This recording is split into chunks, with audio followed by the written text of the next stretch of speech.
wheel width to them, about this wide. When they started making automobiles, they followed suit because the roads are all set up for horses and wagons. And that's why the early automobiles, they had ground clearance out of this world. We think these modern Hummers and stuff like that running around are cool. These things set up like this high. And that's so you could traverse roads like this without busting the oil pans out from under. That's it. And the tall wagon wheels, that's because they already knew how to make wagon wheels. So let's just put pneumatic tires on them and stick them on automobiles and make them high speed-ish. I'm talking 20 miles an hour for high speed. So that's why this looks the way it does. Prior to the state of Missouri's involvement, this road over here in the parking lot was not there. As a matter of fact, over there is the remains of a fence line, and Bothwell didn't really own beyond that fence line. He just wanted this little sliver of land up on top of this hill.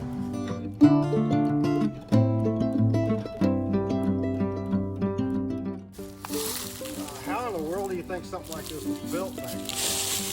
Bear in mind they got hand tools. They do have dynamite. They do have explosives. And back in that time, you could go to your local hardware store and pick up a case of dynamite. You didn't have to have a license or any of that stuff. So what these people would do, especially right here, this is a great illustration of it. You had borrow and you had fill, the same way we build highways now. There's a borrow pit and there's a fill area.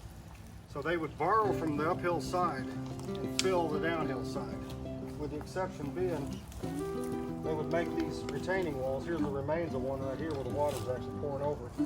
You build up a retaining wall, it's sticking up approximately waist high at the time. Picks and shovels on this side, and those workers would all get in a line. Like you'd have 3 of them going out in front with picks, and then maybe 2 or 3 with shovels.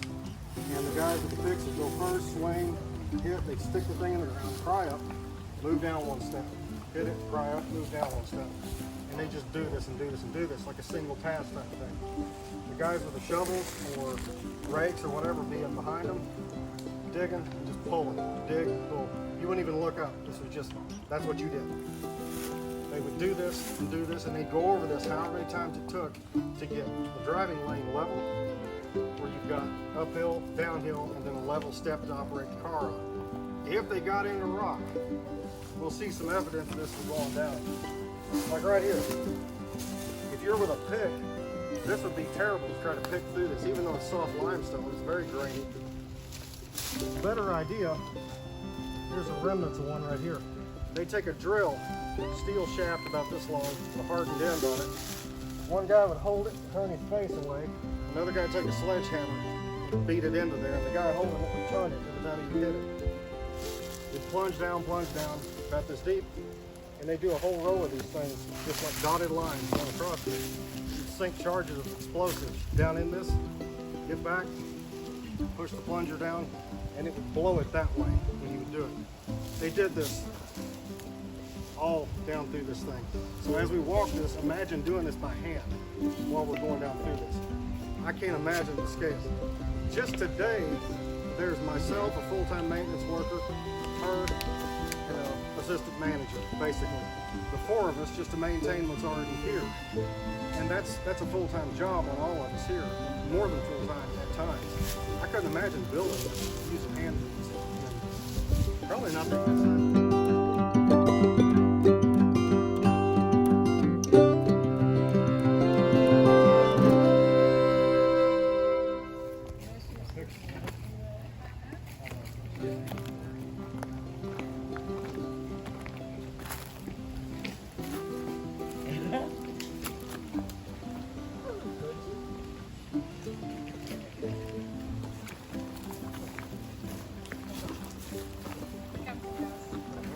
Lights are on. All right, I got a picture to show everybody. So here's what, and I'll pass this thing around. Y'all can kind of just hold it up.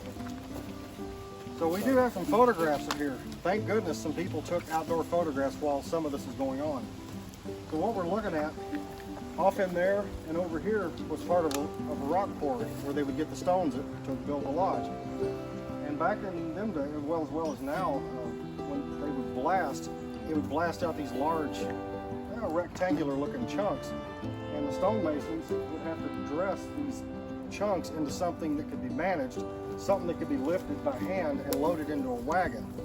Because to get those chunks of stone out of here, they had to be hauled in a horse and wagon back up where we just came from to the job site over there, what they couldn't find right there on the ground. I would not have wanted to have been a driver of one of those wagons.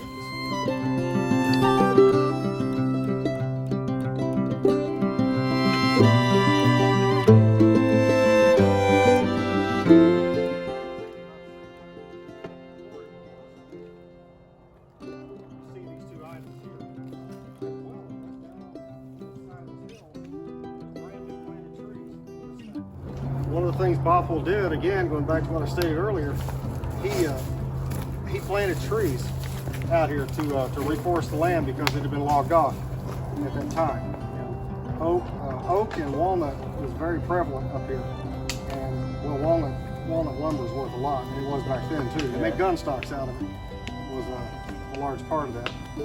So probably just pick out whatever war we was involved with at whatever given time in our history, and we were needing gun stocks for either Springfield rifles or trapdoor Springfields or any of those type of guns.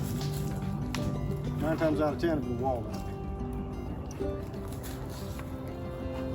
You can also get a glimpse down in this ravine here was one of the quarries also, where they would do the rock harvest. And this little trail was part of the road that led down to get the wagon down to it so they could load and then up the climb, back up to topside.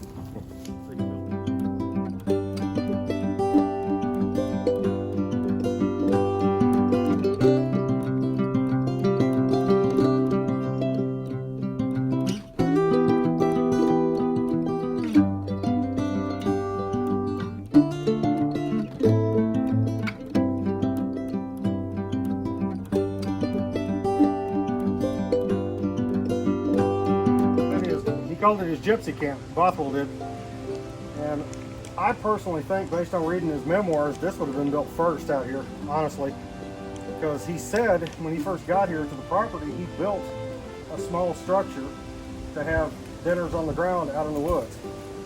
And I don't know what else would, besides the gazebo. This one, he talked about having a fireplace in it. That's the only one we got with fireplace in it, a small structure outside. So, pick this, pass it around. Here's a shot of his brother, Ada Bothwell, John Bothwell himself. He's sitting in the back, and a lady named Teresa Pressel. They were sitting in that building shortly before Bothwell's death, probably in the late 20s, having a picnic. So, and while you're looking at that, here's another one. Here's a scene of the construction of this building by the man, the mason himself, who was building it at the time. So just kind of circulate that, breathe a little bit, rest. The roof was built later. I mean, this current roof wasn't. The lumber, most of the lumber is original. However, it's had shingles put on it, several rounds.